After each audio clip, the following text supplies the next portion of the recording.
Almost a century ago, Henry Ford suggested that it was a good thing that most Americans did not know how the banking system worked, because if they did, there'd be a revolution before the next morning. Although several decades have passed since it was made, the statement attributed to Mr. Ford seems to be as true today as it was in the 1930s. This is not to say that the idea of banking is a bad omen. No. Banks do provide us with very useful services and have become an essential part of our lives. Everyone wants to keep their money where it is safe and secured. You probably don't want to put your money under your mattress. You also don't want to dig a hole in your backyard to hide your money. The truth is that banks are cashing out big time, most times at the expense of the unsuspecting public. But because the financial institutions operate in complex and rigorous structures, some unusual practices are concealed from the prying eyes of the public. It does not matter which side of the coin you choose, we all are in this together, one way or the other. Whether you're taking a loan, spending your money, or saving it, there are numerous ways that the banks make money off you. The sad part is that you do not know that you are being milked.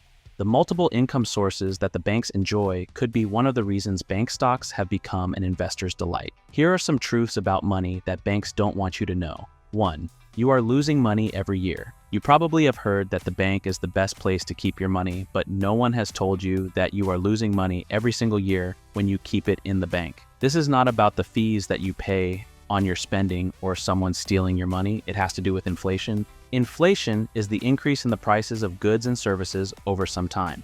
What it means is that an item you could buy with a $50 note today would cost slightly higher in about a year and much more in 10 years. If you are thinking that the money you have in your account is safe, you would expect that the value remains constant over the years or even grow bigger because of interest. Every investor wants to keep up with inflation, but this is not entirely so with most bank accounts. On average, inflation in the US sits at 2%. If your money in the bank yields 0.05%, what it means is that you are losing up to 1.95% on the value of your money every year. I am not talking about the money you invested in some financial platforms to yield returns. Rather, I am talking of the money you have sitting idle on your savings or checking account. Now, I hope you are getting some value from this video. If you are, I would like you to do something right now. Simply pause this video, go ahead and hit the like button, and then subscribe to this channel. That way, you will be updated anytime we upload inspirational videos such as this one. 2. Banks earn from your card transactions. First, every time you swipe your credit card or debit card and make purchases, banks make money through processing fees. You may not know this because you were only debited for your actual purchase, but the merchant pays the fees. The merchant could also have included these fees in the sales price because he wouldn't want his profit to come short. Let's look at it this way. Let's pretend you made a purchase of an item at the cost of $500 and you paid with your card. If the merchant is charged 3% on every payment made with a payment card, that means a whopping $15 goes to the bank.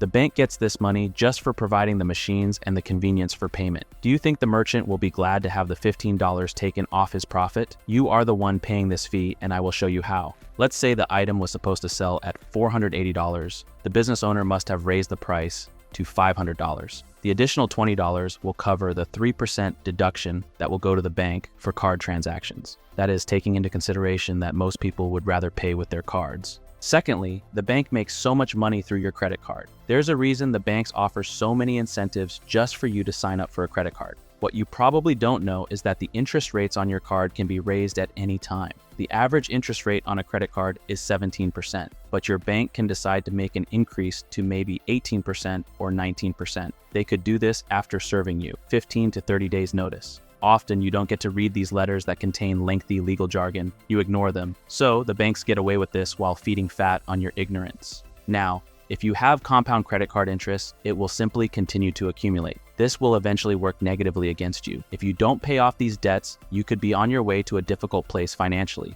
I am not suggesting that the idea of a credit card is bad in itself. No. The credit card is a useful service that provides convenience. For most of us, it has become a part of our daily lives, but care should be taken so as not to accumulate debts. That will be a dangerous place to be. Be sure to pay off your debts every single month.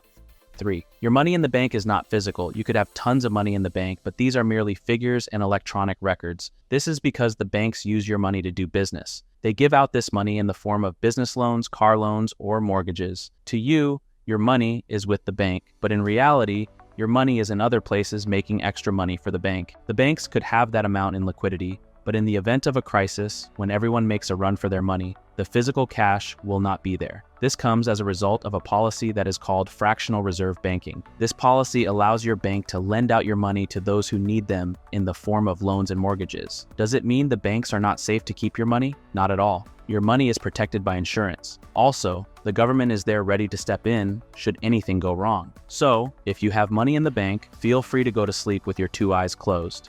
Only know this: having money in the bank is not like putting money in a box where you can access it at any moment. Your money is busy making money. This time, not for you, but your bank. As an individual, you can access your money whenever you want. But if everyone wants their money at the same time, no one gets it. 4. Bankers are not your friends. I am sure before now you thought they were your friends. They know you by name. They often call you, chat you up, show you love, and adore you. They remember your birthdays and celebrate you on your anniversaries. Voila, you are hooked. The truth is that these folks don't love you. They are simply playing out a well-rehearsed script waiting for the right time to strike. A banker friend of mine told me how he could become a friend to a customer. He does all the things I mentioned earlier and wins their trust. He makes them feel he's on their side and not on the side of the bank. He then talks them into taking a loan they didn't even plan for.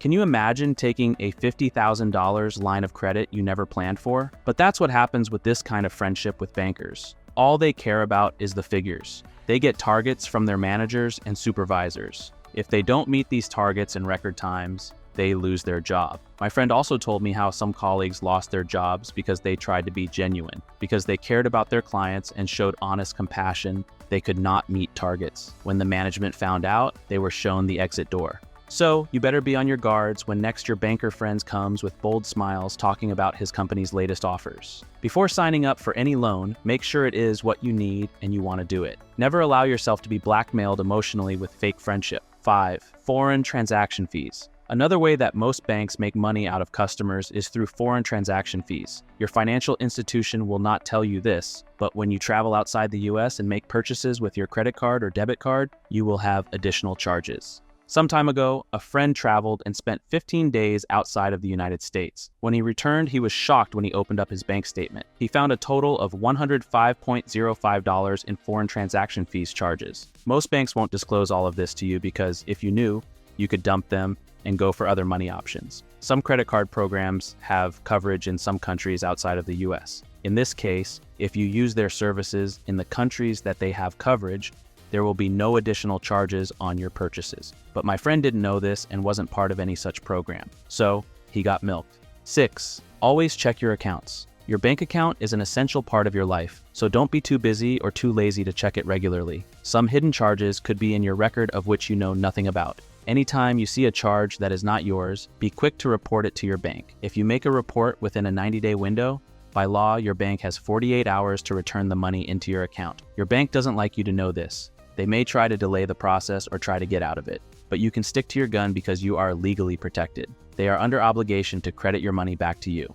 7. You are being watched. Banks keep track of all your financial activities. Banks are required by law to report any suspicious financial activity to the IRS. This policy was put in place to check shady deals such as money laundering. A deposit or withdrawal that exceeds $10,000 is reported to the IRS. If there is a need to audit your account, the IRS will come up with inquiries demanding an explanation for such transactions. First, officials would like to know if you paid taxes on the funds. Secondly, they would like to know if the transactions were legally carried out. So, whatever you do with your money, know that you are being watched. I am sure this knowledge could help you to stay clean and stay out of trouble. Well, that's it for the video, folks. I hope you learned something new. If you enjoy this video and this type of content, first of all, give this video a thumbs up if you haven't already, and subscribe for more content like this. With that said, have a great day, you guys, and I'll see you in the next one.